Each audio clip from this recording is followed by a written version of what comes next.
So this is the Ridgid number 30 2-inch tubing cutter. You can see that the casting has broken where it is supposed to capture the end of that screw to move the jaw back and forth. And then the thing was painted after the break. Obviously you can see that the break is in there. It's kind of blown out that end.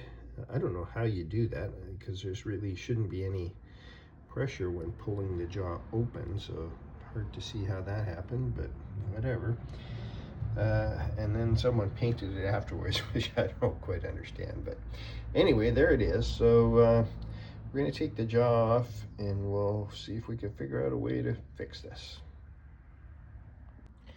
I've never taken one of these apart. I have another one, or maybe two of these, but I've never had to take them apart. But there's a little screw there that you can see, and you take that screw out, and then that jaw moves forward just enough that it will come out through a notch in the slide in the back. So I'll show you that in a minute.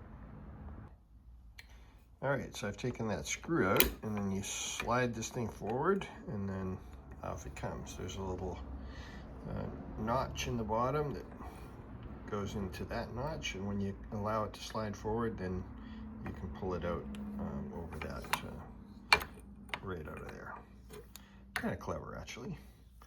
All right, so now we can see what we're dealing with here at the back. That's where the casting has blown out, and that's where that the end of that threaded rod is supposed to be captured inside of there. You can do that in 3 dimensions. So I think what I'm going to do is mill a flat across there, and then I'll cut a piece of aluminum and drill and tap a couple holes into this casting and fit that in there, maybe shape it a little bit afterwards, and then mill the pocket for that little the end of the threaded rod to go into. So I think that's going to be my repair. I don't think there's any way to really like to do this by welding. First of all, I don't have a TIG welder that I could weld aluminum with. And secondly, I'm not even sure what kind of aluminum this is or how well it might weld, if at all.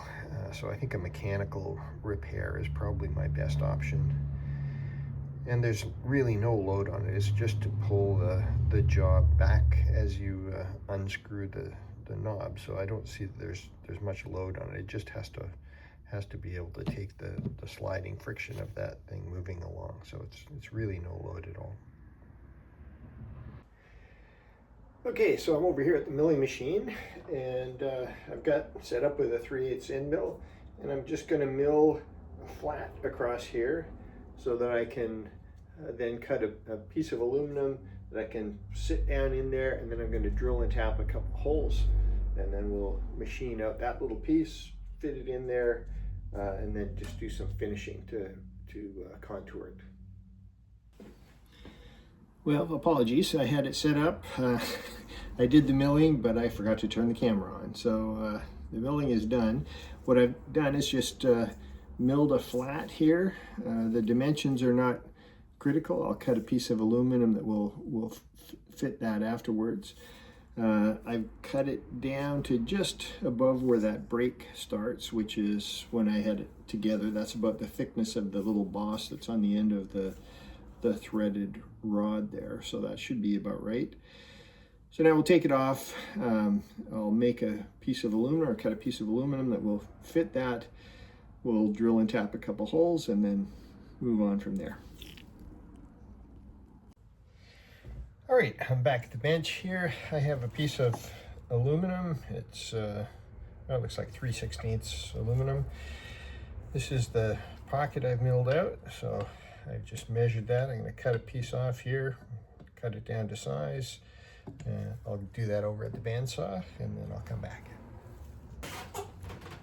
All right, I'm over here at the old Delta vertical bandsaw, and I'm just going to cut that little piece out.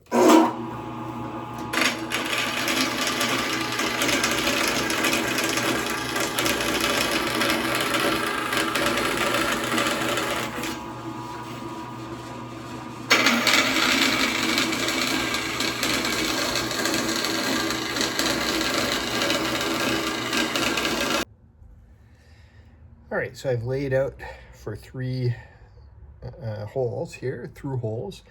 So I'll drill those first, and then we'll use those to transfer punch into the jaw itself afterwards, and that's where we'll drill the threaded holes. All right, so I got the part set up in a little toolmaker's vise here just to hold it conveniently because it's kind of small, and I'll take it over to the drill press and knock out those 3 holes. All right, well, I don't have a lot of really small hardware, but I dug through some of my drawers and I found some of these little screws. They're number 448, so 4 fine thread. And so with the help of good old Machinery's Handbook, I was able to get the through drill size, the tap size. I miraculously have number 4 fine taps in both starting and bottoming format, so I'm all set with that. I'm going to counterbore them a little bit so that the heads are below the surface by quite a bit, so that I can shape off the top of this piece of aluminum once I get it mounted in there. So yeah, now, well, that took, you know, half an hour of rooting around to get all this set up, but now I got it, so now I can drill the holes. All right, well, I got those holes drilled. I got the holes drilled and counterbored in that little piece. I got the holes transfer punched and drilled here for the tap size for these number 4 fine thread screws. So now I'm just tapping these holes. And I've already done one. They tap quite nicely here. This aluminum, whatever it is it machines nice. It you know, it drills and makes nice chips. It's not stringy, and it's tapping nicely. So that's always good.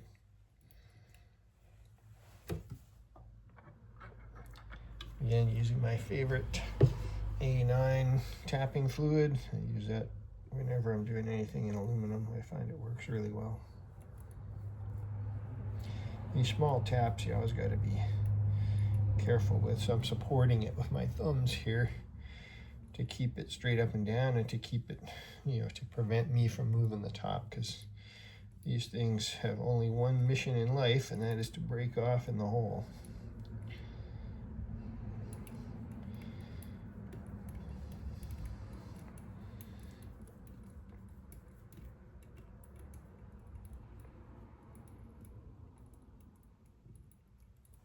Alrighty, so that's the starter tap. I'll go back over them with the bottoming tap, and then we'll start putting it together.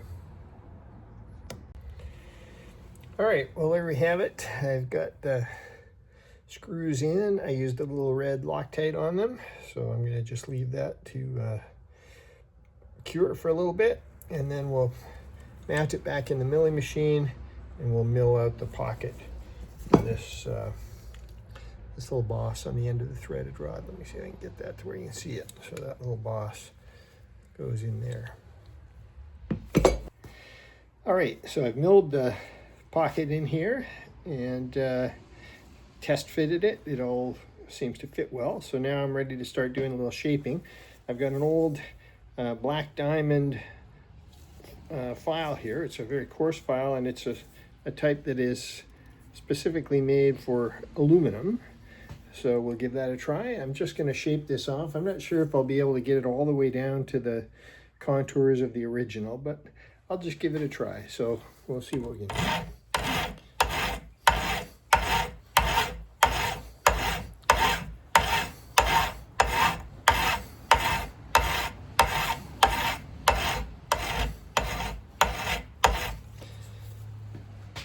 That actually works quite well. This file, it doesn't clog up much on the aluminum. So.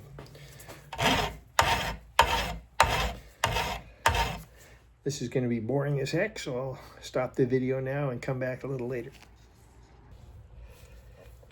All right, well, here we are after some hand filing and a little tickle on the buffing wheel, the deburring wheel rather.